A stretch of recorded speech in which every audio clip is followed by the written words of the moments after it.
Hey guys, Toby Morrison here. Welcome to today's video on 5 things you can do to recover and improve from fibromyalgia.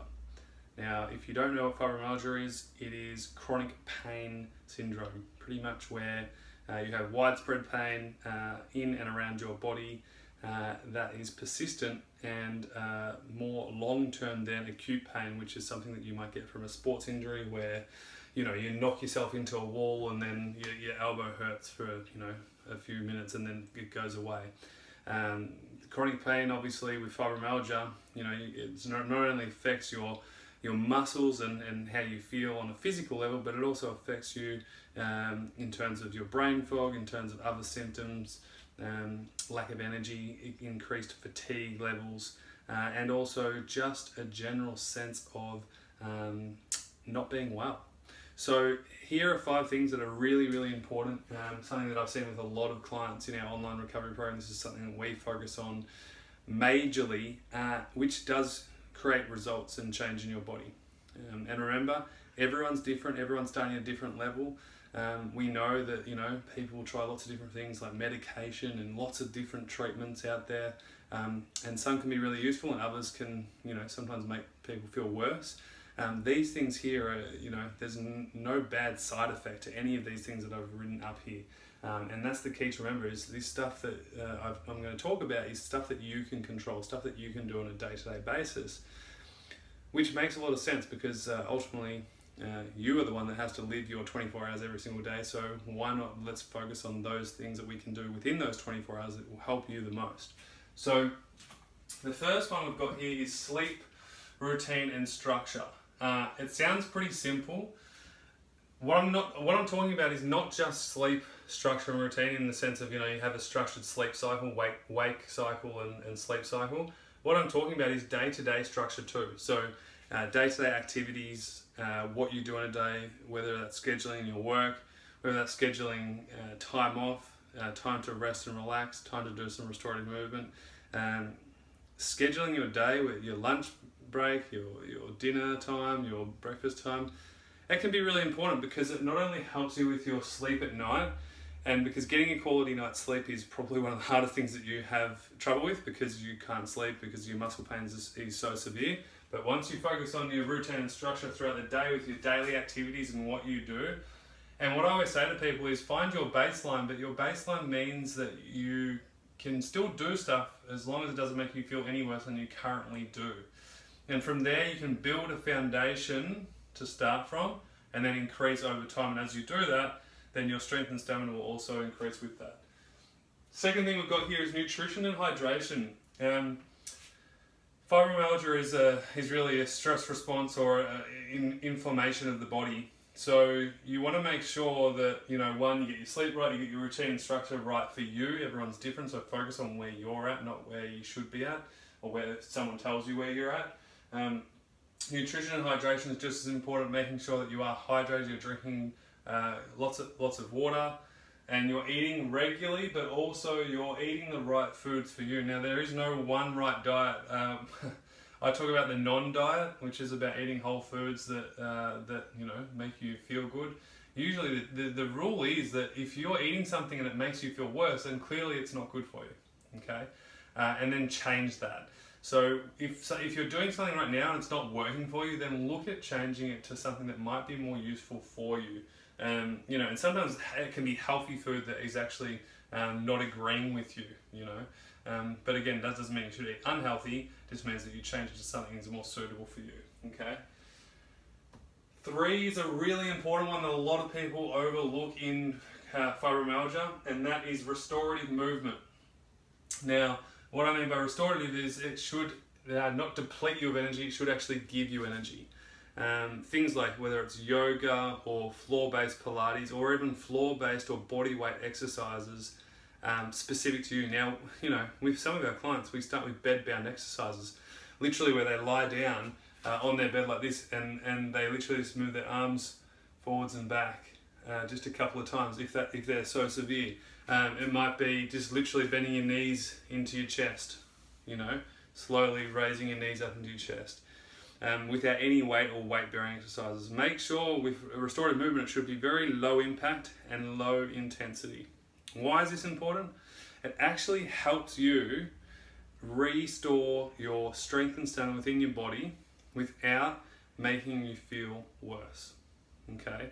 A lot of people try and push themselves. They go for long walks, or whatever it is, bike riding or running, or gym, and that's all well and good. But if they're not ready for that right now, then it's a really waste of time and can just knocks you back even further. You can't progress or maintain it. So the key with restorative movement is maintenance, so making sure that you can maintain it, and consistency. Okay, so you can consistently do it and maintain it, and then you can progress it. Okay, restorative movement is a really important topic to talk about, because it is proven that it does improve your strength and stamina. It improves your overall muscle strength, which will then help you have the strength, the energy and the strength to be able to do things without feeling any worse than you currently did before you did it, if that makes sense.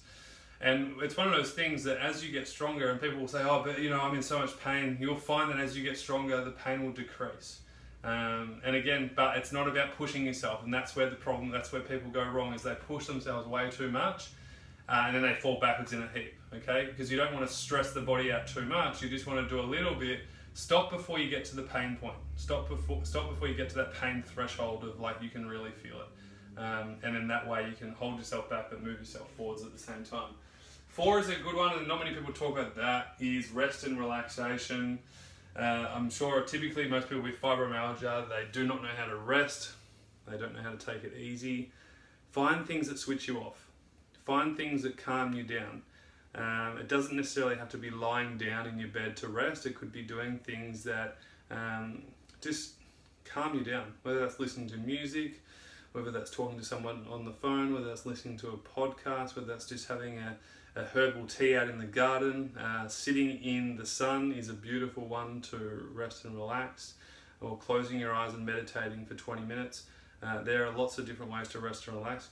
Figure out what actually calms you down, and implement that in your daily routine and structure. It can be really, really helpful. These tips might sound really simple, but simple is usually what beats complex problems. Just keep that in mind. 5, this is really important, and I was going to write brain retraining, but I hate that word. A lot of people, say that pain is in the brain, and we know that the brain does send signals to the body, messages to tell them what's going on. Now, that doesn't mean that you're making it up in your head. The brain is a muscle in itself, right? So what happens is, when we've experienced chronic pain for a period of time, the brain automates that process and starts to look for pain all over the time, or a lot of the time. So if you're not in pain, then your mind will start to look for pain and go, why am I in pain? And start to try and find pain. Does that sound familiar? When you wake up in the morning, you start to look for the problem. Now, that doesn't mean you're making it up. What you're experiencing is physiologically 100% real. But the cool thing is you can change the way your brain or body responds to things over a period of time. So rather than be stuck in that automated cycle, you can get out of that funk if you feel like you're stuck, and you can change it. And I haven't written brain retraining because I just don't like that word. It just, I don't know, it kind of sounds insulting. And it's very technical, and I don't really like technical. Some people do. But joyful experiences is really important. Now, why is that important? Why would you write that, Toby, in the top 5 things? Well, joyful experiences gives you a physiological response of fun, excitement, energy, relaxation, being present in the moment. And so when you have joyful experiences, and for everybody it's going to be different. For me, joyful experiences is going down the beach. For me, joyful experiences is going to a coffee shop and talking to strangers. For some people that would be horrifying, but for me, I seem to love it. Joyful experiences is going to be different for every single human being, but you need to write your list. Have your list of joyful experiences and schedule them in daily, right? Actually plan to have them, and make sure you give yourself that time to do that. And it'll change your life, because when you start to have joyful experiences, your body becomes different in the sense of its physiological response. It starts to adapt differently. It starts to calm down. Now, again, you're probably thinking, oh, but Toby, I can't do that. It's all too hard for me. Well, like I said before, it's not about doing it for an entire day or the whole day. Just even if it's 2 minutes or even 1 minute of a joyful experience is enough. Music is a great one. If you can play an instrument, whether it's piano or guitar or ukulele, if you can do it even for 1 minute a day, just do it and see the difference it can make for you. Because when we're doing something that gives us joyful experiences, we're in timeless periods, and when we're in timeless periods, it means we're having a great time. So we're not actually focused on the time. Does that make sense? So find timeless experiences that you love, and they're joyful moments. And what actually happens on a deep level, on a more complex level, is that our bodies physiologically change. Hormones start to reproduce.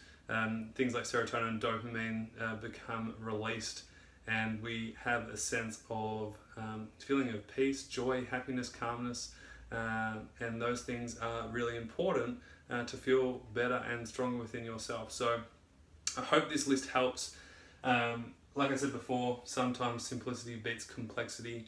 I know how hard it can be with what you're going through, but if you can just implement any of these 5 things, it can create a drastic change in your health, your life, and your health issues like fibromyalgia. All the best for now. Make sure you subscribe to this YouTube channel. There are literally so many helpful videos that have changed people's lives without even doing any of our programs. So literally check them all out. You can see it in the video list in the channel. And we will talk to you soon. Take care.